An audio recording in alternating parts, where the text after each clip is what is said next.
Time FAR 1 में appear हो रहे हैं या वो स्टूडेंट जो FAR 1 का पहले पेपर दे चुके हैं, टॉपिक दूसरे टॉपिक में इजीली मर्ज हो सकता है। जैसे पेपर को पास या फेल करना हमारे अपने हाथ में होता है। हम ये सितंबर 23 का पेपर है, जिससे मैं क्वेश्चन यहाँ पर मैं आपको अपने नोट्स दिखा रही हूँ। ये जब हम फर्स्ट उसके अंदर सर ने इंपॉर्टेंट चीज़ें बताई हैं, तो आप ना साइड पे ऐसे रुकिए जिसमें आपकी पूरे का पूरा चैप्टर आपका रिवाइज हो जाएगा। जब आप फिर नेक्स्ट टाइम दोबारा से अस्सलाम वालेकुम। आज हम डिस्कस करेंगे फाइनेंशियल अकाउंटिंग एंड रिपोर्टिंग 1 के एग्ज़ाम की प्रिपरेशन के लिए हमें किस तरह की स्ट्रेटजीज़ को फॉलो करना चाहिए कि हमारा पेपर पास हो जाए।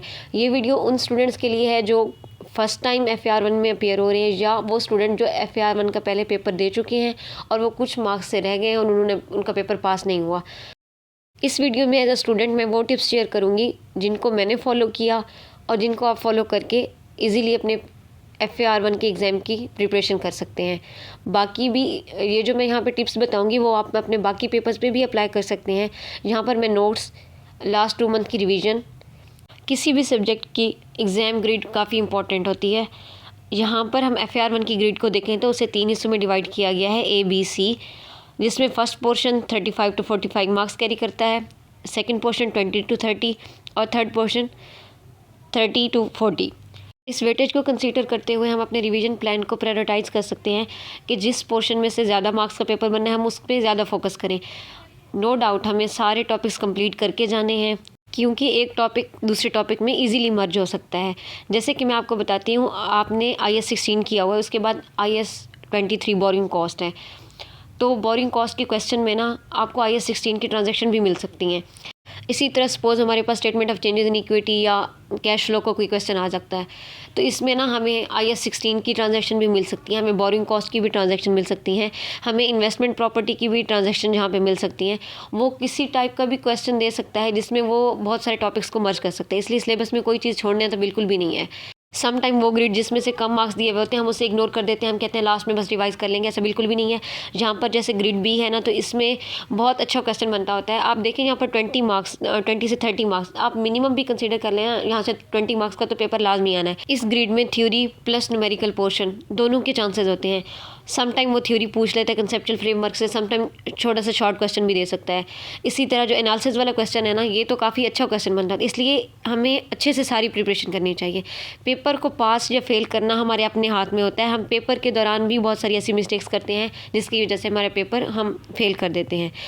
ये सितंबर 23 का पेपर है, जिसे मैं क्वेश्चन 2 से आप लोगों को इसलिए दिखा रही हूँ क्योंकि जो फर्स्ट क्वेश्चन इसका दिया हुआ था उसकी मुझे समझ नहीं आ रही थी कि मैं किस तरह से शुरू करूँ। तो ऐसा नहीं है कि मैं वहाँ पर पैनिक होकर बैठ जाती तो मैं आगे चलती ही नहीं। मैंने सबसे पहले क्वेश्चन 2 अटैम्प्ट किया, फिर क्वेश्चन 3 अटैम्प्ट किया, इस तरह से। फिर उसके बाद थ्योरी का क्वेश्चन था छोटा सा, वो मैंने किया। जो चीज़ें आपको आती हैं आप उनको कर दें। मैंने जो इसका फर्स्ट क्वेश्चन था ना, वो मैंने किया ही नहीं, वो मैंने बिल्कुल जाके लॉन्ग क्वेश्चन अटैम्प्ट करने के बाद किया है। उसमें से कुछ ट्रांजैक्शन मैंने निकाल ली थी, मुझे समझ नहीं आ रही थी। इस तरह अगर क्वेश्चन पेपर आपके सामने है और एग्जामिनेशन हॉल में आप बैठे हुए हैं, आपको कोई चीज़ नहीं आती है, तो आप पैनिक बिल्कुल भी ना हो। उस चीज़ को स्किप करके अगले क्वेश्चन पर फोकस करके उनको अच्छी तरह कंप्लीट करने की कोशिश करें ना। हमें पेपर में जाने से पहले किसी भी पास पेपर 2-1 देख लें आप, उनके मार्किंग प्लान को लाजमी देखें। जो एग्जामिनर कमेंट्स होते हैं उनको लाजमी रीड किया करें, वो ICAP की वेबसाइट पे अवेलेबल होते हैं, जिससे हमें आइडिया हो जाता है कि स्टूडेंट पेपर अटैम्प्ट करते हुए किस टाइप की मिस्टेक करता है। एग्जामिनर कमेंट्स में ना काफ़ी चीज़ें लिखी हुई होती हैं जो आपको पेपर प्रिपरेशन में हेल्पफुल हो सकती हैं, उनको लाजमी देखा करें। यहाँ तक हमने सब्जेक्ट और पेपर के लिहाज से डिस्कस कर लिया है। आगे मैं आपको बताऊंगी कि हमने नोट्स किस तरह से प्रिपेयर करने हैं। आप जिस भी टीचर से क्लासेस ले रहे हैं आप उसी टीचर को फॉलो करें। वो जिस तरह से आपको नोट्स प्रिपेयर करवाते हैं लाजमी डेली के नोट्स प्रिपेयर करें, डेली का लेक्चर लें। अब नोट्स प्रिपेयर करते हुए आपने चीज़ों को हाईलाइट लाजमी करते जाना है। कुछ चीज़ें जो टीचर बताते हैं वो तो बता देते हैं कि इस चीज़ को आपने याद रखना है। हम ना लेक्चर के फ्लो में बस ऐसे ही लिख लेते हैं, लेकिन आप उन चीज़ को लाजमी हाईलाइट कर लिया करें, सर्कल कर दिया करें या हाईलाइटर यूज़ कर लिया करें, जिससे आपके माइंड में वो चीज़ें बैठ जाती हैं। यहाँ पर मैं आपको अपने नोट्स दिखा रही हूँ। ये जब हम फर्स्ट टाइम चीज़ों को पढ़ते हैं ना, कुछ चीज़ें हमें होती हैं काफ़ी मुश्किल लग रही होती हैं। जब हम आगे चैप्टर्स पढ़ जाते हैं, वो जब पूरा टॉपिक कंप्लीट हो जाता है, तो हमें लगता है कि जब हमने इस चीज़ को हाईलाइट किया था ना, तो ये देखें ये तो कितनी छोटी चीज़ थी, इसकी तो हमें आइडिया हो जाना चाहिए था एंड इसको हमें इतना हाईलाइट करने की ज़रूरत नहीं थी। लेकिन जब हम स्टार्ट में लेक्चर्स ले रहे होते हैं, वो छोटी छोटी चीज़ें हमारे माइंड में इसलिए तो वो बैठ जाती हैं कि हमने उनको अच्छे से याद करना होता है। स्टेप बाय स्टेप हम पढ़ते हैं ना। तो यहाँ पर चीज़ों को इस तरह से हाईलाइट कर दिया करें।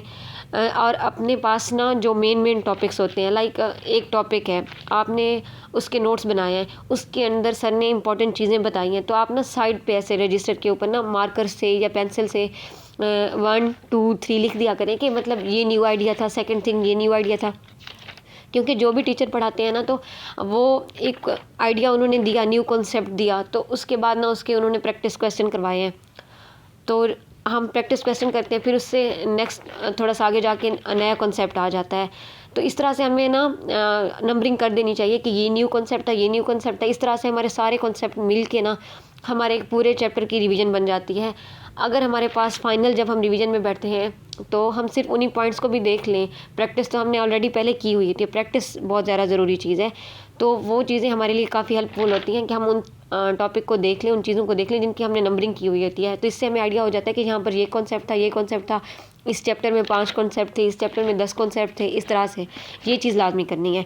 लास्ट मंथ जब हम रिवीजन करने लगते हैं तो हम बैठे हुए होते हैं पैनिक होके कि हम किस तरह से रिवीजन करें, क्योंकि सिलेबस हमें काफ़ी फैला हुआ लगता है।